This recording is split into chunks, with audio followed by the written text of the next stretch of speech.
नमस्कार। अब हम चर्चा करने वाले हैं जैन धर्म की। जैन धर्म एक भारत का बहुत ही महत्वपूर्ण धर्म है और यहाँ से खूब प्रश्न बनते हैं एग्जाम में। जैसा कि कोई भी एग्जाम हो, चाहे वो यूपीएससी हो, एसएससी हो, यूपीएससी हो या फिर कोई भी एग्जाम हो भारत का, जैन धर्म से प्रश्न बनने ही बनने होते हैं। इसका कारण है कि इसने जिस तरीके से सामाजिक क्रांति में योगदान दिया और तात्कालिक समाज से लेके आज के समाज तक कार्य किया हमारे लिए, ये बहुत महत्वपूर्ण है। जैसा कि आप जानते हैं, जैन धर्म के मुख्य प्रवर्तक माने जाते हैं इसके 24वें तीर्थंकर श्री महावीर स्वामी। महावीर स्वामी का जन्म कब हुआ था? इनका जन्म हुआ था 599 ईसा पूर्व में। 599 ईसा पूर्व में हुआ था इनका। ये ज्ञात्रक क्षत्रिय वंश से संबंधित थे। किससे संबंधित थे? ज्ञात्रक क्षत्रिय वंश से संबंधित थे महावीर स्वामी। जैसा कि आपने पढ़ा था, बुद्ध धर्म में जो सिद्धार्थ थे, गौतम बुद्ध, वो उनकी शादी होने के बाद भी उन्होंने गृह त्याग दिया था, ताकि उनको, क्योंकि बेचैनी थी, जो समाज में दुख था, जो समाज में तकलीफें थी, वो उनको व्यग्न करती थी, उनको परेशान करती थी। इस तरीके से उन्होंने बाहर का रास्ता अपनाया। उन्होंने क्या किया? उन्होंने तपस्या की, ज्ञान प्राप्ति हुई, उनको निर्वाण प्राप्त हुआ। ऐसी ही कहानी महावीर जी की है। इन्होंने भी करीब घर त्यागने के बाद 12 वर्षों तक तपस्या की। 12 वर्षों तक एक ही कपड़ों में तपस्या की, घूमते रहे इधर उधर, लगातार तपस्या करते रहे। आखिरकार इनको ज्ञान प्राप्त हुआ, इनको कैवल्य प्राप्त हुआ और इन्होंने फिर पूरे देश में, मतलब पूरे हर जगह पे इन्होंने ज्ञान प्राप्ति दी और समाज का नेतृत्व किया। तो इस तरीके से आप देखेंगे दो महान व्यक्तित्व हैं। इनका जन्म 599 ईसा पूर्व में हुआ था, 24वें तीर्थंकर श्री महावीर स्वामी का। इनकी अगर मृत्यु की तिथि की बात करें तो 527 ईसा पूर्व है। देखिए, इन तिथियों को लेकर कई जगह पे बहुत सारी बातें हैं कि ये तिथियां सही नहीं है, लेकिन आप मान के रखिए कि ये तिथि जो आपके एग्जाम है, प्रीवियस एग्जाम है, उनमें बिल्कुल सही मानी गई है। इसलिए हम इन तिथियों को लेके चल रहे हैं। 599, 527। ऐसे ही हमने गौतम बुद्ध के लिए 563 ईस्वी ली थी जन्म की तिथि। तो ये डेटा आपके लिए बिल्कुल सही रहेगा, यकीन रखिएगा, परेशान मत होइएगा। तो सबसे पहली बात कर लेते हैं, जैन आखिर है क्या।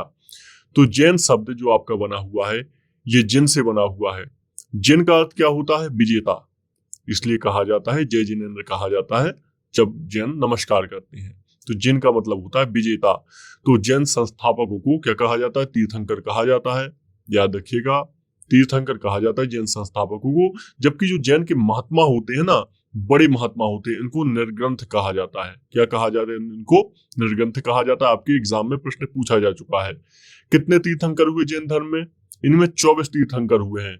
आपके लिए कुछ तीर्थंकर बहुत महत्वपूर्ण है, क्योंकि एग्जाम में यहाँ से ज्यादा कदा प्रश्न बनते रहते हैं।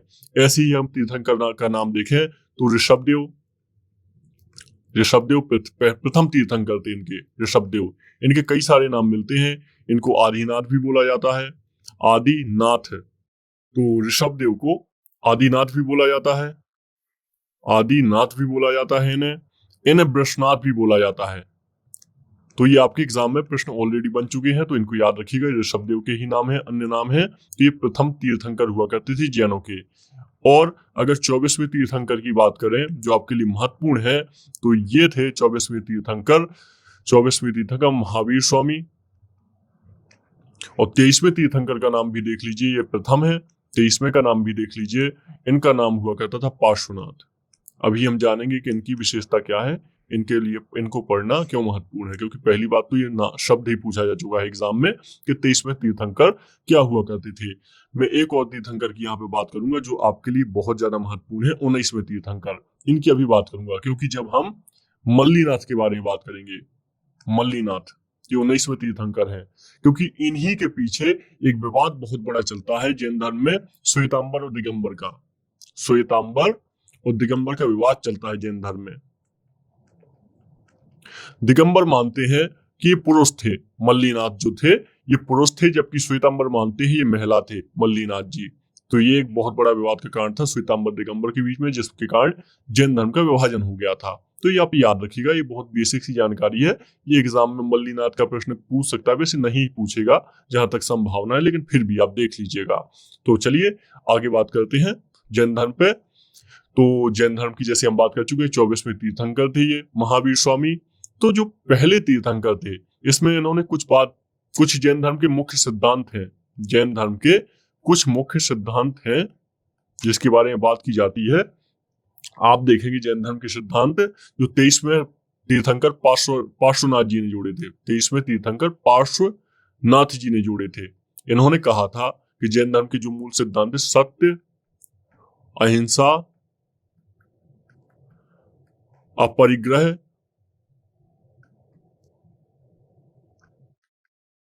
अस्तेय, अस्तेय, तो ये 4 सिद्धांत है, ये 23वें तीर्थंकर पार्श्वनाथ के द्वारा दिए गए थे। लेकिन जब महावीर स्वामी आए तो उन्होंने इसमें एक और नया सिद्धांत जोड़ा, ब्रह्मचर्य। और इनका ब्रह्मचर्य का सिद्धांत इतना ज्यादा कठोर था, बस जैन धर्म के बारे में एक ही चीज है जिसके कारण इनकी आलोचना होती है, क्योंकि इन्होंने जितने भी सिद्धांत दिए बहुत कठोर सिद्धांत थे।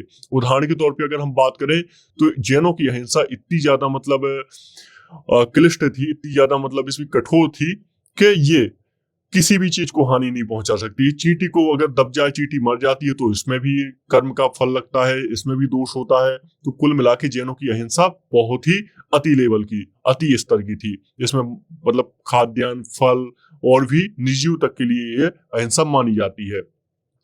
वाचा कर्मणा मनः, हर प्रकार की अहिंसा इसमें शामिल होती है। तो जैनों की अहिंसा मतलब एक तरीके से अप्रैक्टिकल है, अभी प्रयोग योग्य नहीं है आधुनिक जीवन में, इसलिए इनकी अहिंसा का सिद्धांत तो इतना बड़ा नहीं है, इनका बहुत बड़ा माना जाता है। लेकिन हालांकि इनका सत्य का, अपरिग्रह, अस्तेय, ये सिद्धांत फिर भी ठीक है, बुद्ध ने भी दी थी। ब्रह्मचर्य, इनका ब्रह्मचर्य का सिद्धांत भी बड़ा कठोर है। इनके ब्रह्मचर्य का सिद्धांत इतना ज्यादा कठोर है कि इसे माना गया कि स्त्री को देखना तक पाप है। ऐसी कुछ बातें मिलती हैं जैन धर्म के सिद्धांत में। तो ये जैन धर्म के सिद्धांत है। तो आपके लिए और कुछ महत्वपूर्ण सिद्धांत है। ये मुख्य 5 सिद्धांत थे, लेकिन इनका एक सिद्धांत है जो बहुत ज्यादा आज भी चलता है, स्यादवाद का सिद्धांत। स्यादवाद, मैं आपको डायरेक्ट कोर समझा रहा हूं जैन धर्म का, इधर उधर ना ले जाके। स्यादवाद या इसको अनेकांतवाद बोलते हैं। क्या होता है ये सिद्धांत? इसके हिसाब से, जैन धर्म के हिसाब से, सत्य की कई सारी अवस्थाएं होती हैं। सत्य की अवस्थाएं, कई अवस्थाएं होती हैं। उदाहरण के लिए, मेरे लिए जो सत्य है वो आपके लिए सत्य नहीं हो सकता। अगर हम इसमें एग्जाम्पल मान लें तो एक कोई दिव्यांग व्यक्ति है जो देख नहीं सकता है, अगर उसके लिए वैसी एक कहानी है कि जो उसके सामने हाथी आया तो उसकी एक का हाथ हाथी की सूंड पे पड़ा तो उसने कहा हाथी सूंड जैसा होता है। दूसरे का हाथ हाथी की पूंछ पर पड़ा तो उसने कहा हाथी एक पूंछ जैसा होता है। तो ऐसी ही कुछ बातें हैं कि सत्य की कई सारी अवस्थाएं होती हैं। जरूरी नहीं कि पर्सन ए का सत्य बी के सत्य जैसा हो, बी का सत्य अलग हो सकता है, ए का सत्य अलग हो सकता है। इसलिए हमेशा संशय की अवस्था में रहना चाहिए, किसी भी सत्य को अंतिम सत्य नहीं मानना चाहिए। ये काफी बड़ा और बहुत ही अच्छा सिद्धांत दिया है उन्होंने, जो आज भी जारी है, जिसकी आज ही बात की जाती है। तो इनका ये स्यादवाद का सिद्धांत बहुत ही ज्यादा महत्वपूर्ण है, याद रखिएगा। और बाकी इनके और कुछ सिद्धांत जैसे कि कुछ बुद्ध के सिद्धांत भी है, मध्यम मार्ग हो गया, विपाशना हो गया, कॉर्पोरेट बुद्धा हो गया, जैसे आज भी जारी है। तो इनका स्यादवाद का सिद्धांत महत्वपूर्ण है। अगर और हम कुछ बात करें बुद्ध धर्म के बारे में तो हम यहाँ पे देखेंगे बुद्ध धर्म में एक बेसिक प्रिंसिपल नॉन वायलेंस, जो हम पहले ही बात कर चुके, अहिंसा की बात कर चुके हैं। इनकी अहिंसा बिल्कुल जीरो वायलेंस की बात करते हैं। मनः कर्मणा वाचा, किसी भी तरीके से अहिंसा नहीं होनी चाहिए। यहाँ तक कि जो जीव होते हैं, उदाहरण के तौर पे खेती होती है, किसानी होती है, खेती कृषि होती है, तो कृषि क्यों नहीं कर पाते हैं जैन धर्म के लोग? क्योंकि कृषि में बहुत सारे जीव मर जाते हैं। कृषि करते समय बहुत सारे जीव मर जाते हैं। ऐसे में यहाँ तक कि जो जैन धर्म से संबंधित व्यक्ति है वो कृषि भी नहीं कर पाए। और आज आप देखते हैं कि जो जैन धर्म से जुड़े हुए अधिकतर लोग होते हैं उनका एक ही व्यापार होता है, बड़े होते हैं, वो व्यापारी वर्ग से सम्मिलित होते हैं। ये आपके यूपीपीसीएस में प्रश्न भी बन चुका है कि सबसे ज्यादा व्यापारी किस समुदाय में पाए जाते हैं, ऐसा कुछ प्रश्न था। तो ये जैन धर्म इसका जवाब था। तो जैन धर्म इनकी सबसे कम जनसंख्या है लेकिन जीडीपी में बहुत सारा योगदान देते हैं। और सबसे बड़ी बात, अधिकतर व्यापारी वर्ग में पाए जाते हैं, क्योंकि अहिंसा के कारण, क्योंकि ये ऐसे किसी व्यवसाय से ही जुड़ सकते हैं जो इनके नैतिक सिद्धांत का उल्लंघन करता हो। दूसरा सिद्धांत है अपरिग्रह, नॉन अटैचमेंट मटेरियल, मतलब बहुत ज्यादा धन का संग्रह नहीं करना है, संग्रह से बचना है, अपरिग्रह। संग्रह नहीं करना है चीजों का। ये बुद्ध भी कहते हैं, जैन भी कहते हैं, जितनी ज्यादा चीजें होंगी आपके अंदर उतने ज्यादा दोष बढ़ेंगे, इसलिए संग्रह से बचना है। इनका तीसरा सिद्धांत है सत्य, अहिंसा, परिग्रह, अस्तेय। अस्तेय मतलब होता है चोरी नहीं करना, अस्तेय मतलब होता है चोरी नहीं करना। सत्य, अहिंसा, परिग्रह, अस्तेय और ब्रह्मचर्य, ठीक है, चोरी ना करना। तो ये तो सिद्धांत जो था सभी लोग मानते हैं। तो आप ये याद रखिएगा, अहिंसा, अपरिग्रह, अपरिग्रह का अर्थ याद रखिएगा, काफी महत्वपूर्ण है। और इसके अलावा बिलीफ, कर्म एंड, तो जैन मानते हैं इसके अतिरिक्त जैन धर्म में कर्म एवं पुनर्जन्म के सिद्धांत पर यकीन रखते हैं। ये पुनर्जन्म पे, जैसे कि हमने पढ़ाया था, बुद्ध में देखा था कि आपके पिछले जन्म के कर्म बच जाते हैं, इसलिए ये कर्म और पुनर्जन्म पर भी विश्वास रखते हैं। और एक और सबसे बड़ा सिद्धांत है आत्मा पर विश्वास। यहाँ पे बुद्ध धर्म का रुख कुछ अलग था। बुद्ध धर्म आत्मा को नहीं मानता है, लेकिन जैन धर्म में अनेक आत्माओं की संज्ञा दी गई है। यहाँ तक कि जो निर्जीव वस्तुएं होती हैं उसमें भी आत्मा होती है। इस तरीके से इसमें आत्मा का एक सिद्धांत सबसे अलग है, जो बुद्ध धर्म और तात्कालिक धर्मों से अलग था। तो ये कर्म पुनर्जन्म को मानते हैं, इसके अलावा आत्मा को भी मानते हैं। इस तरीके से ये बुद्ध धर्म से अलग हो जाते हैं, याद रखिएगा। तो आपने देखा, हालांकि इसमें जैन धर्म के बारे में एक बात और महत्वपूर्ण है, ये ईश्वर के अस्तित्व को नहीं मानते हैं, जैसा कि बुद्ध भी नहीं मानते हैं, ये भी नहीं मानते थे ईश्वर के अस्तित्व को। तो ये आपके लिए महत्वपूर्ण है। अब एक चीज और हम जान लेते हैं, जैसे कि आपने देखा कि भगवान बुद्ध ने, महात्मा बुद्ध ने एक संघ की स्थापना की थी, ऐसे ही एक संघ की स्थापना महावीर स्वामी ने भी की थी। इन्होंने एक संघ बनाया था और इसमें 11 अनुयायी प्रमुख सम्मिलित थे, जिसको गणधर कहा गया था, गणधर, ठीक है, याद रखिएगा। और इनकी मृत्यु के पश्चात, जब महावीर जी की मृत्यु हो जाती है, तो इसके पश्चात सुधर्मन जैन संघ का अध्यक्ष बनता है। लेकिन महावीर जी की मृत्यु के साथ ही बहुत सारी समस्याएं शुरू हो जाती हैं, बहुत सारी समस्याएं शुरू हो जाती हैं। तो इसमें हम देखते हैं कुछ समय के बाद, जब ये जैन संघ चलता रहता है, इसमें कुछ चीजें ऐसी आ जाती हैं, तो सुधर्मन जैन संघ का अध्यक्ष बना। इसके बाद में आप देखेंगे भद्रबाहु भी नंदवंश के समय जैन संघ का अध्यक्ष बनता है। तो ऐसे लगातार बनते हैं। लेकिन यहाँ पे सबसे महत्वपूर्ण जानकारी क्या है? यहाँ पे सबसे महत्वपूर्ण जानकारी है जैन धर्म का विभाजन हो जाना। आखिर कैसे हुआ जैन धर्म का विभाजन? जैसे कि आपने देखा था, बुद्ध धर्म में भी महायान और हीनयान में विभाजन हो गया था, ऐसे ही यहाँ पे विभाजन हो गया कि श्वेतांबर और दिगंबर में। क्या है ये श्वेतांबर और दिगंबर का विभाजन? दिगंबर, दरअसल एक कहानी चलती है कि मगध में एक बहुत बड़ा सूखा आया था। ऐसे में क्या हुआ, जो भद्रबाहु थे, एक भद्रबाहु बहुत इंपॉर्टेंट व्यक्ति हैं, इसमें दिगंबर संप्रदाय संबंधित है। भद्रबाहु और एक स्थूल भद्र हुआ करते थे, स्थूल भद्र। तो भद्रबाहु ने क्या किया, कुछ लोगों को लेके कर्नाटक चला गया और वहीं पर कई साल बिताए। ये प्योर जैन धर्म को मानने वाले थे, वस्त्र नहीं पहनते थे, ये बिल्कुल उसी तरह रहे। लेकिन जब ये वापस लौट के आए तो इन्होंने देखा कि स्थूल भद्र के नेतृत्व में बहुत सारे जैन ऋषियों ने अपना तरीका बदल लिया है, कपड़े पहनने लगे हैं और बहुत सारी अलग चीजें हो गई हैं। तो ऐसे में भद्रबाहु ने क्या किया, इन लोगों के साथ शामिल होने से मना कर दिया और भद्रबाहु इनके साथ कभी शामिल नहीं हुए। तो जो भद्रबाहु के नेतृत्व में थे, इनको दिगंबर कहा गया। ये पूरी तरह से प्योर जो प्योर सेंट था, जो प्योर दर्शन था उनका, महावीर स्वामी का, उसको मानने वाले थे। कपड़े नहीं पहनते थे, निर्वस्त्र रहते थे ये। और इसके अलावा पूरी तरह जो जैन धर्म की शिक्षाएं थी उनको मानते थे। और हमने शुरुआत में बताया था, जैसे कि आपको याद हो, हमने शुरुआत में बताया था कि किस तरीके से इन्होंने मल्लीनाथ के बारे में एक परेशानी थी कि मल्लीनाथ पुरुष थे या स्त्री थे। तो ये मल्लीनाथ को पुरुष मानते थे और इनके हिसाब से जो महावीर स्वामी थे ये अविवाहित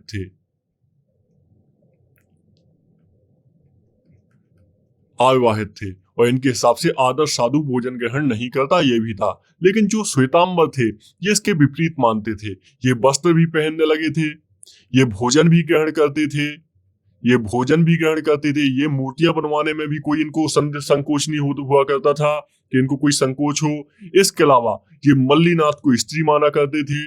और सबसे बड़ी बात जो ये है दिगंबर, ये स्त्रियों के मामले में बहुत कठोर हुआ करते थे कि स्त्री का बिल्कुल भी भोग नहीं करना, स्त्रियों को पास में नहीं लाना है, जबकि ये मानते थे स्त्रियां भी पास में आ सकती, स्त्रियों से कोई समस्या नहीं है। तो ये सब कुल मिला के जो बातें थी, तो श्वेतांबर और दिगंबर के बीच में बहुत बड़ी प्रॉब्लम थी और इसी कुल मिला के विभाजन हो गया जैन धर्म का। आप देखेंगे जैन धर्म के बारे में जब देखेंगे आप, तो 310 ईसा पूर्व में 310 ईसा पूर्व में जैन धर्म की पहली सभा होती है। जैन धर्म की पहली सभा होती है पाटलिपुत्र में। इसकी अध्यक्षता कौन करता है? इसकी अध्यक्षता करता है स्थूलभद्र। स्थूलभद्र इसकी अध्यक्षता करता है, लेकिन इसमें भद्रबाहु सम्मिलित नहीं होते हैं और कई सारे जैन ग्रंथों को इसमें लिखा जाता है और इन्हीं जैन ग्रंथों को आगम कहा गया है। इन्हीं जैन ग्रंथों को आगम कहा जाता है। आपके एग्जाम में ये प्रश्न पूछा जा चुका है, इसलिए ये याद रखिएगा, आपके लिए काम का है। ठीक है, चलिए और एक और बात कर लेते हैं प्रथम जैन सभा की, तो द्वितीय की भी बात कर लेते हैं। दूसरी जैन सभा कब हुई? दूसरी जैन सभा कब हुई, तो ये भी यहीं पर बात कर लेते हैं। ये आपकी हुई थी 512 ईस्वी में, वल्लभी में। तो इसमें भी बहुत सारे जैन ग्रंथों का संकलन हुआ वल्लभी में।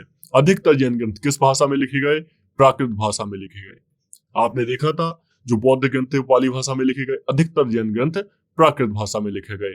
ये एक भी महत्वपूर्ण फैक्ट है, ये आपको लिखना पड़ेगा। ठीक है, देवाधिगण के नेतृत्व में लिखे गए थे, हालांकि ये जैन सभा में के 512 ईस्वी वाले। तो ये आपके लिए इतना ज्यादा परेशानी की बात नहीं है, बस नॉर्मल याद रखिएगा। तो जैसा कि आप देख रहे थे, इनके बिलीव देख रहे थे, कर्म और कर्म में पुनर्जन्म बिलीव करते हैं और मोक्ष में बिलीव करते हैं। ये मोक्ष में तो सभी बिलीव करते थे उस समय के जैन। अब देखिए ये स्क्रिप्चर, मतलब ये इनके साहित्य की बात कर रहे हैं, अंग। तो जो जैन धर्म का साहित्य था ये इस तरीके से विभाजित हुआ करता था। इनको पूरे साहित्य को आगम, जैन साहित्य को आगम की संज्ञा दी जाती थी, सिद्धांत की संज्ञा दी जाती थी। इसके अंतर्गत 12 अंग हुआ करते थे। कितने अंग की संख्या कितनी हुआ करती थी? 12 अंग हुआ करते थे। 12 उपांग हुआ करते थे। 12 उपांग हुआ करते थे। इसके अतिरिक्त 10 प्रकीर्ण हुआ करते थे। प्रकीर्ण 6 छेद सूत्र हुआ करते थे। 4 मूल सूत्र हुआ करते थे। कुल मिला के बहुत बड़ा ग्रंथ है। जैन साहित्य भी बहुत बड़ा है और अभी तो ऐसा माना जा रहा है जैन ग्रंथ की हजारों पांडुलिपियां अभी भी अवेलेबल हैं जिनका प्रकाशन नहीं हो पाया है। तो जैन ग्रंथ में बहुत कुछ लिखा गया है। ठीक है, तो याद रखिएगा ये मूल सूत्र लिखा हुआ है। तो बहुत सारा जैन ग्रंथ लिखा जा चुका है, लेकिन अभी बहुत सारा प्रकाश से भी नहीं हुआ है। तो इस तरीके से हम देखते हैं। तो लेकिन जैन अगर आगम की बात करें तो जैन 12 आगम का ही मुख्य स्थान है। तो जैन में है तो 12 अंगों, जैन आगम में 12 अंगों का ही प्रमुख स्थान है। इसके अतिरिक्त जो अन्य है इनको बहुत ज्यादा प्राथमिकता नहीं दी जाती है, ये याद रख लीजिएगा। ये 12 अंग कौन कौन से हैं? आयारंग हो जाएगा, इसमें थाड़ंग हो जाएगा। तो ये आपके एग्जाम में नहीं पूछेंगे, तो इसके लिए परेशान मत होइए। ठीक है, ये आपके लिए जो महत्वपूर्ण था उसको बस आप देख लीजिए, याद रखिए। चलिए आगे बात करते हैं, कुछ और ग्रंथों की बात कर लेते हैं। जब हम ग्रंथों की बात ही कर रहे हैं तो कुछ और ग्रंथों की बात कर लेते हैं यहाँ पे। तो एक कल्पसूत्र नाम का ग्रंथ है। कल्पसूत्र, ये आपके एग्जाम में सीधे प्रश्न बनते हैं कि किसने लिखा, किसने इसको रचना की। तो ये भद्रबाहु ने की। आपने देखा हो श्रवणबेलगोला में भद्रबाहु की समाधि भी, यहाँ पे चंद्रगुप्त मौर्य की भी आपको समाधि मिल जाएगी। कल्पसूत्र। इसके अलावा एक दूसरा न्यायावतार, न्यायावतार ये भी एक बहुत महत्वपूर्ण ग्रंथ है। ये किसने लिखा है? ये सिद्धसेन ने लिखा है, सिद्धसेन। ठीक है, एक और नया ग्रंथ है आपका पंचविंशतिका। पंचविंशतिका ये किसका है? ये पद्मनंदी का है, पद्मनंदी। ठीक है, और एक आपका हो जाएगा द्रव्य संग्रह। ये द्रव्य संग्रह किसने लिखा है? ये नेमीचंद्र ने लिखा है, नेमीचंद्र ने लिखा है। इसके अतिरिक्त परिशिष्ट पर्वन है तो हेमचंद्र ने लिखा है, हेमचंद्र का आपने नाम सुना होगा।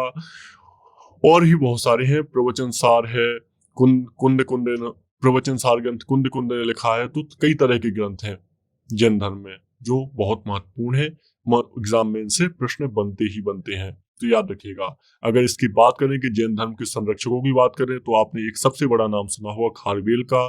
खारवेल भी जैन था, खारवेल का नाम सुना होगा आपने।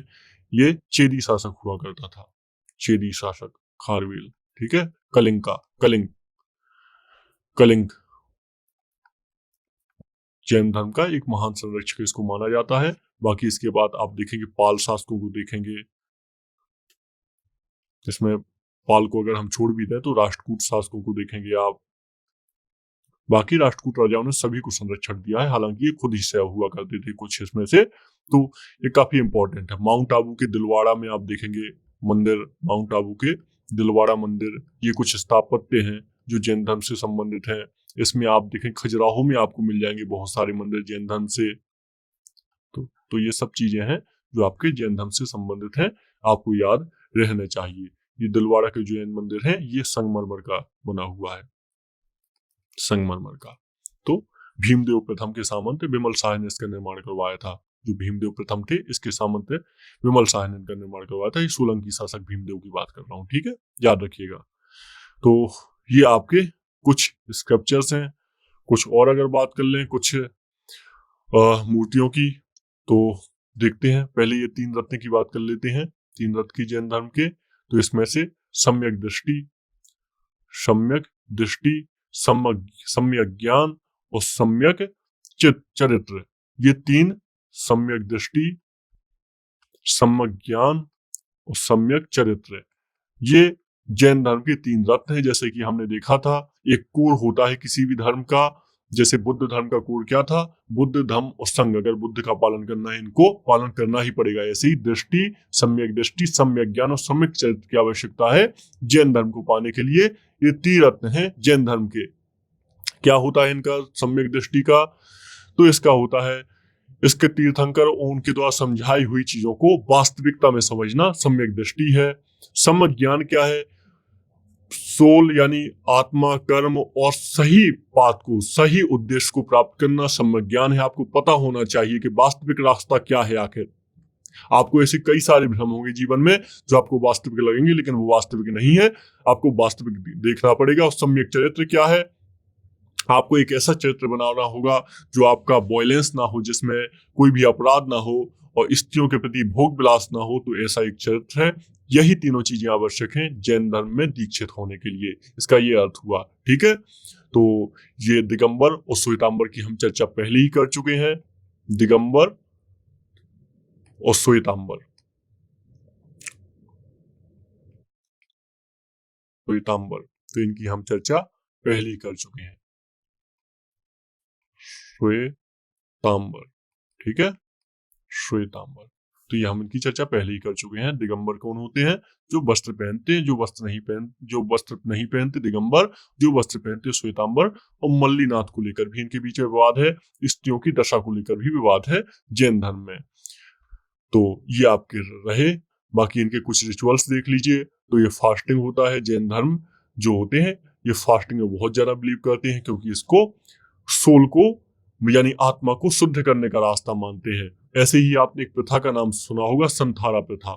संथारा का नाम आपने जरूर सुना होगा, क्योंकि इसमें आपकी भारतीय राजनीति व्यवस्था से संबंधित एक केस आया था कुछ सालों पहले कोर्ट के सामने, जहां पे गुजरात में एक महिला ने कहा था कि मैं संथारा लेना चाहती हूँ। संथारा होता है, संथारा का अर्थ होता है कि बिना खाए पिए भूख प्यास के साथ देह को त्यागना, इसको संथारा कहा जाता है।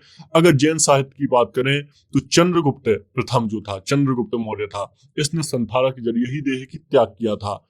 तो संथारा के जरिए देह त्याग करना, तो ऐसे में कोर्ट में केस गया कि संथारा नहीं ले सकते आप, क्योंकि आपके अनुच्छेद 21 के तहत गर्मामय मृत्यु का अधिकार है आपको, तो आप ऐसी मृत्यु नहीं ले सकते। आखिर में क्योंकि ये अनुच्छेद 25 का भी मामला था, जहां पे आपको अनुच्छेद 25 के तहत कहा गया है कि आप जिस तरीके से चाहे उस तरीके से अपने धर्म पे बिलीव कर सकते हैं। तो ऐसे में ये लंबा केस रहा था, आखिरकार फिर संथारा इन्हों के द्वारा ले लिया गया। लेकिन ये संथारा क्या होता है, ये देह त्याग करने की प्रथा है बिना खाए पिए, ठीक है, मतलब बहुत बुरी तरीके से अपना देह त्याग करना।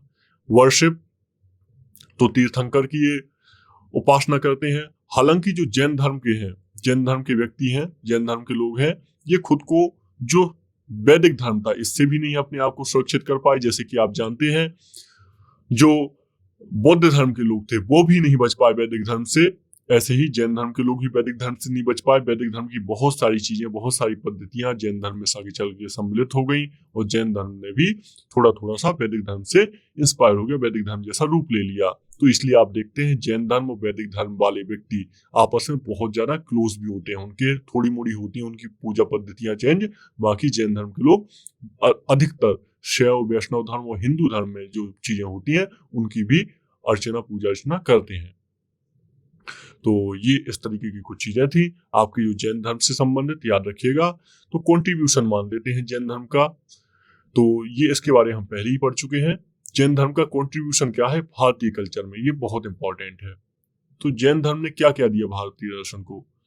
तो जैन धर्म ने सबसे बड़ी बात है श्यातवाद का सिद्धांत दिया। श्यातवाद एक बहुत महत्वपूर्ण सिद्धांत है जिसका उपयोग आगे चल के महात्मा गांधी ने भी किया और बहुत अच्छे तरीके से स्वतंत्र आंदोलन की कमान संभाली। इसके अलावा अनेकांतवाद का सिद्धांत दिया।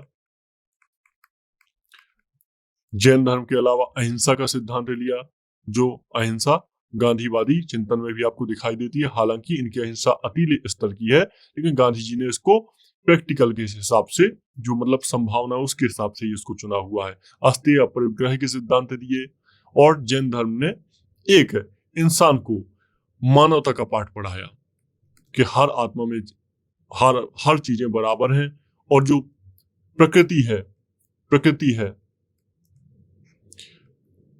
इसकी निरंतरता का सिद्धांत दिया कि प्रकृति हमेशा से थी, हमेशा से रहेगी, ब्रह्मांड हमेशा से रहा है। तो इस तरीके कुछ सिद्धांत दिए। इसके अलावा अगर हम बात कर लें तो लिटरेचर की हम पहले ही बात कर चुके। आर्किटेक्चर यानी हम जो मंदिर वगैरह है, आर्किटेक्चर है, संग्रहालय है, मंदिर वगैरह हैं, इनकी हम पहले बात कर चुके हैं। माउंट आबू की हमने बात की, अभी खजुराहो के मंदिरों की बात की हमने।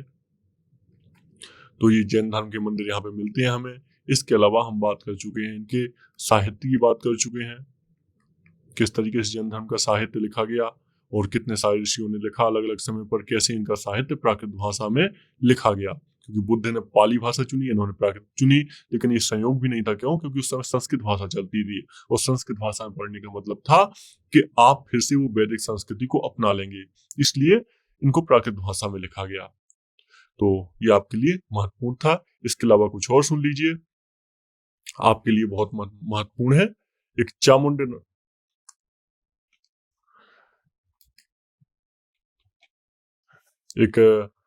चामुंड राय मंत्री थे, ये आपके गंग वंश के, चामुंड राय गंग वंश के एक मंत्री हुआ करते थे। इन्होंने जो 981 ईसा पूर्व में बाहुबली गोमतेश्वर की एक प्रतिमा बनाई थी। गोमतेश्वर, ये प्रतिमा बहुत महत्वपूर्ण है क्योंकि यहाँ से एग्जाम में सीधे प्रश्न बनते हैं आपके, तो आपको पता होना चाहिए। तो मूर्ति का निर्माण करवाया था इन्होंने बाहुबली गोमतेश्वर की। ये बहुत महत्वपूर्ण मूर्ति है, ये विशालकाय मूर्ति है। तो ये कहाँ पे है? आपके श्रवणबेलगोला में है, श्रवणबेलगोला कर्नाटक में। ठीक है, इसका आप याद रखिएगा, कर्नाटक के श्रवणबेलगोला में है।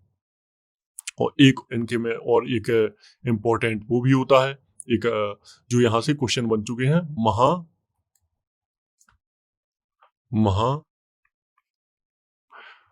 मस्तकाभिषेक। ये जैन धर्म का एक महत्वपूर्ण उत्सव माना जाता है, जो बहुत महत्वपूर्ण उत्सव है। एसएससी में क्वेश्चन बन चुका है, 12 वर्ष के अंतराल पे हर साल होता है। और कर्नाटक राज्य के बेलगोला, श्रवणबेलगोला, आप जानते हैं श्रवणबेलगोला का क्यों महत्व ज्यादा है? श्रवणबेलगोला में भद्रबाहु जी ने बेलगोला अपनी देह त्यागी थी, चंद्रगुप्त मौर्य ने त्यागी थी, इसलिए श्रवणबेलगोला का बहुत ही महत्वपूर्ण स्थान है, याद रखिएगा। ठीक है, चलिए अब इसी के साथ हम अपना ये जैन धर्म से संबंधित जो लेक्चर था इसको कंप्लीट करते हैं। आपने जैन धर्म के बारे में बहुत ही बेसिक बातें सीखी, क्या है जैन धर्म, कैसे प्रसारित हुआ और कैसे आखिर इसमें कौन कौन से सिद्धांत पाए जाते हैं, कौन सा इसमें लिटरेचर लिखा गया, कहाँ इसके मंदिर है, ये सब आपने जाना। इसी के साथ किसी और लेक्चर में मिलते हैं और हम बेहतर चीजों में बात करेंगे। नमस्कार।